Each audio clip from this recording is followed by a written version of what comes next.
अथ देव्यः कवचम्।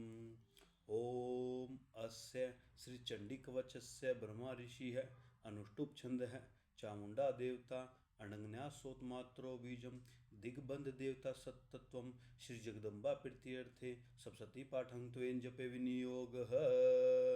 ओम चंडिका देवी को नमस्कार है।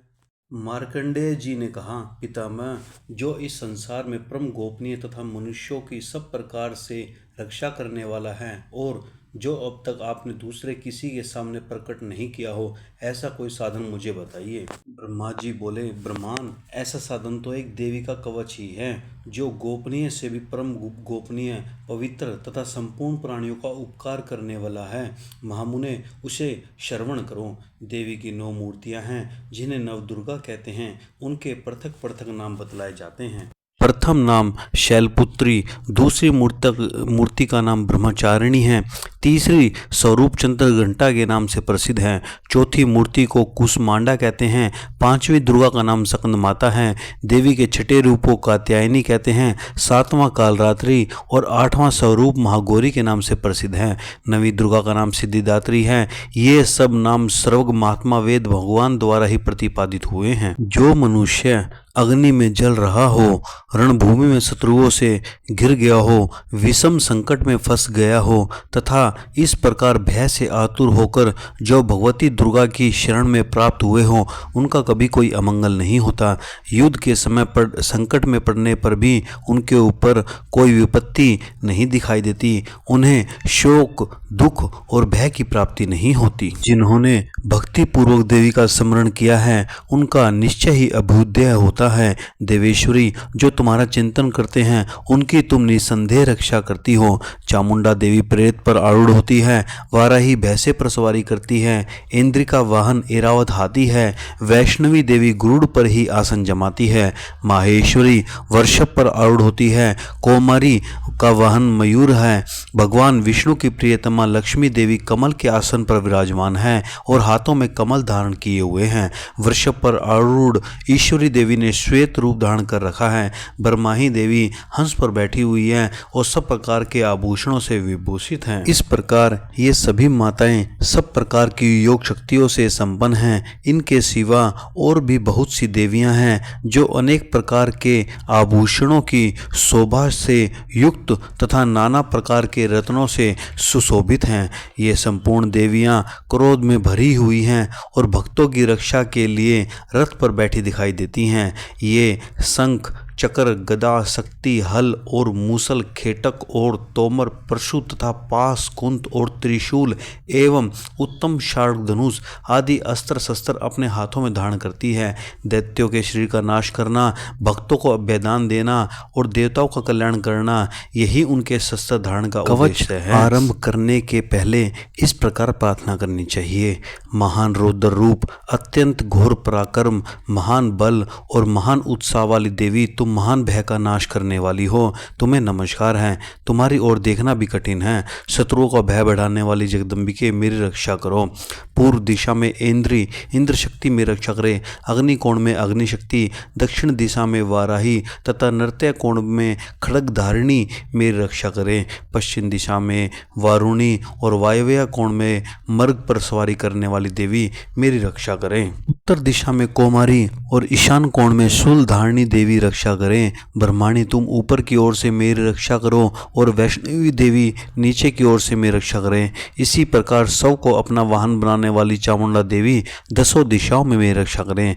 जय आगे से और विजय पीछे की ओर से मेरी रक्षा करें। वाम भाग में अजिता और दक्षिण भाग में अपराजिता रक्षा करे। उघोतनी शिखा की रक्षा करे। उमा मेरे मस्तक पर विराजमान होकर रक्षा करे। ललाट में मालाधरी रक्षा करे और यशवनी देवी मेरी बाहों का संरक्षण करे। बाहों के मध्य भाग में त्रिनेत्रा और नथुनों की यमघंटा देवी रक्षा करे। दोनों नेत्रों के मध्य भाग में शंखनी और कानों में द्वारवासिनी रक्षा करे। कालिका देवी कपोलों की तथा भगवती शांकरी कानों के मूल भाग की रक्षा करें।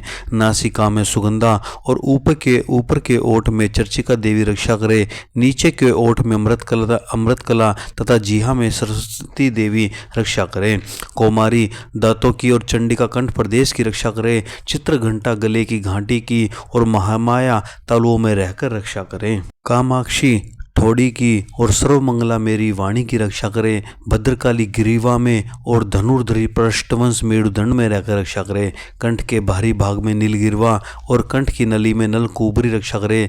दोनों कंधों में खड़गनी और मेरी दोनों भुजाओं की वज्रधारणी रक्षा करे।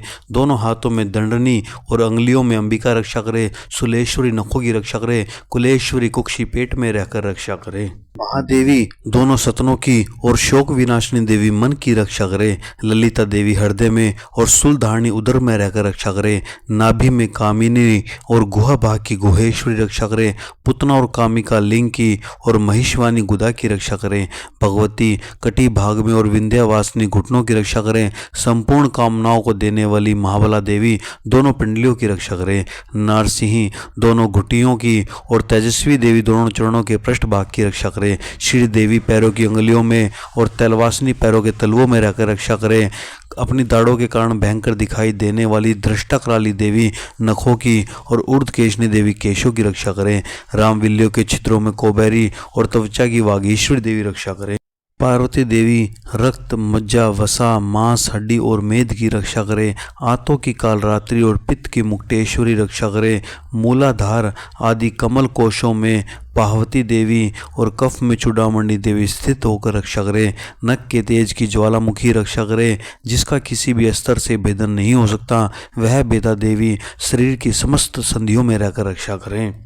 ब्रह्माणी आप मेरे वीर्य की रक्षा करें। छत्रेश्वरी छाया की तथा धर्मधारिणी देवी मेरे अहंकार मन और बुद्धि की रक्षा करें। हाथ में वज्र धारण करने वाली वज्रहस्ता देवी मेरे प्राण अपान व्यान और उदान और समान वायु की रक्षा करें। कल्याण से शोभित होने वाली भगवती कल्याण शोभना मेरे प्राण की रक्षा करें।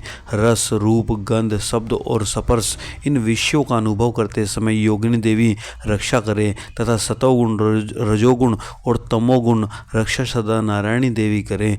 वाराही आयु की रक्षा करें। वैष्णवी धर्म की रक्षा करें तथा चक्रिणी चक्र धारण करने वाली देवी यश कीर्ति लक्ष्मी धन तथा विद्या की रक्षा करें। इंद्राणी आप मेरे गोत्र की रक्षा करें। चंडी के तुम मेरे पशुओं की रक्षा करो। महालक्ष्मी पुत्रों की रक्षा करें और भैरवी पत्नी की रक्षा करें। मेरे पद की सुपत्ता तथा मार्ग की क्षेमकरी रक्षा करें। राजा के दरबार में महालक्ष्मी रक्षा करें तथा सब ओर से व्याप्त रहने वाली विजया देवी संपूर्ण भयों से मेरी रक्षा करें। देवी जो स्थान कवच में नहीं कहा गया है अतएव रक्षा से रहित हैं, वह सब तुम्हारे द्वारा सुरक्षित हो, क्योंकि तुम विजयशालिनी और पापनाशिनी हो। यदि अपने शरीर का भला चाहे तो मनुष्य बिना कवच के कहीं एक पग भी न जाए, कवच का पाठ करके ही यात्रा करे। कवच के द्वारा सब ओर से सुरक्षित मनुष्य जहाँ जहाँ भी जाता है वहाँ वहाँ उसे धन लाभ होता है तथा संपूर्ण कामनाओं की सिद्धि करने वाली विजय की प्राप्ति होती है। वह जिस जिस अभिष्ट वस्तु का चिंतन करता है उसको निश्चय ही प्राप्त कर लेता है। वह पुरुष इस पृथ्वी पर तुलना रहित महान ऐश्वर्य का भागी होता है। कवच से सुरक्षित मनुष्य निर्भय हो जाता है। युद्ध में उसकी पराजय नहीं होती तथा वह तीनों लोकों में पूजनीय होता है। देवी का यह कवच देवताओं के लिए भी दुर्लभ है। जो प्रतिदिन नियम पूर्वक तीनों संध्याओं के समय श्रद्धा के साथ इसका पाठ करता है उसे देवी कला प्राप्त होती है तथा वह तीनों लोकों में कहीं भी पराजित नहीं होता। इतना ही नहीं, वह अब मृत्यु से रहित 100 से भी अधिक वर्षों तक जीवित रहता है। मकरी चेचक और कोढ़ आदि संपूर्ण व्याधियाँ उसकी नष्ट हो जाती हैं। कनेर भांग अफीम धतूरे आदि का स्थावर विष सांप और बिच्छू आदि के काटने से चढ़ा हुआ जंगम विष तथा एहिफेन और तेल के संयोग आदि से बनने वाला कृत्रिम विष, ये सभी प्रकार के विष दूर हो जाते हैं, उनका कोई असर नहीं होता। इस पृथ्वी पर मारण मोहन आदि जितने अभिचारिक प्रयोग होते हैं तथा इस प्रकार के जितने मंत्र यंत्र होते हैं वे सब इस कवच को हृदय में धारण कर लेने पर उस मनुष्य को देखते ही नष्ट हो जाते हैं। ये ही नहीं, पृथ्वी पर विचरने वाले ग्राम देवता काशचारी देव विशेष जल के संबंध से प्रकट होने वाले गण उपदेश मात्र से सिद्ध होने वाले निम्न कोटि के देवता अपने जन्म के साथ प्रकट होने वाले देवता कुल देवता माला कंठमाला आदि डाकिनी शाकिनी अंतरिक्ष में विचरने वाली अत्यंत बलवती भयानक डाकनियां, ग्रह, भूत, पिशाच, यक्ष, गंधर्व, राक्षस, बड़ा राक्षस, बेताल, कूष्मांड और भैरव आदि अनिष्ट कारक देवता भी हृदय में कवच धारण किए रहने पर उस मनुष्य को देखते ही भाग जाते हैं। कवचधारी पुरुष को राजा से सम्मान वृद्धि प्राप्त होती है। यह कवच मनुष्य के तेज की वृद्धि करने वाला और उत्तम है। कवच का पाठ करने वाला पुरुष